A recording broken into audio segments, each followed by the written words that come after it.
Welcome back to Under the Tights, brought to you by Heroes Comics here in Fresno. What's up, man? Rash from the Morning Blaze at 105.1, talking about my favorite thing, comic books. And man, it's exciting right now to be a comic book fan. You have all of the big summer blockbuster movies coming your way. Guardians of the Galaxy is already out now. You have the new Wonder Woman trailer out this week, the new Spider-Man Homecoming trailer out this week. You know, Thor is on the way. So you have all that to look forward to in the next few months. And the heroes on the small screen are all working towards their season finales.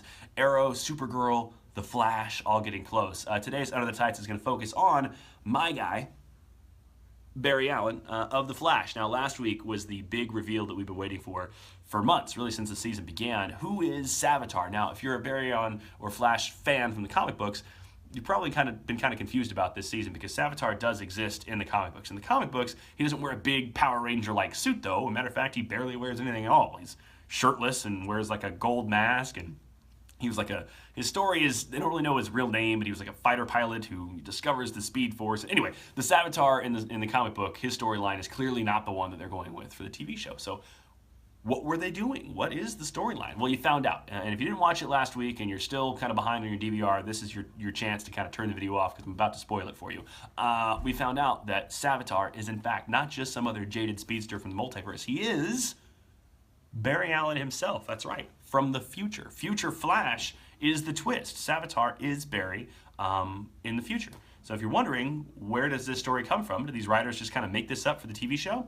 Not really. It reminds me a lot of a story I read when I was a kid. Now, there's a little bit of backstory that goes along with it that I won't bore you with, but Barry Allen wasn't the Flash that I grew up reading about for the most part in my childhood. Wally West was. They kill superheroes all the time. Barry was trapped in the Speed Force. He thought he was dead. Wally became the Flash. So this story kind of took part when Wally West was the red suit wearing Flash and not the yellow suit wearing Kid Flash. But there was an alternate character from an alternate dimension named Walter West. The story was the Dark Flash saga, and Walter West's story was identical to Wally West. They lived the exact same life in a different version of the multiverse, except for one key thing.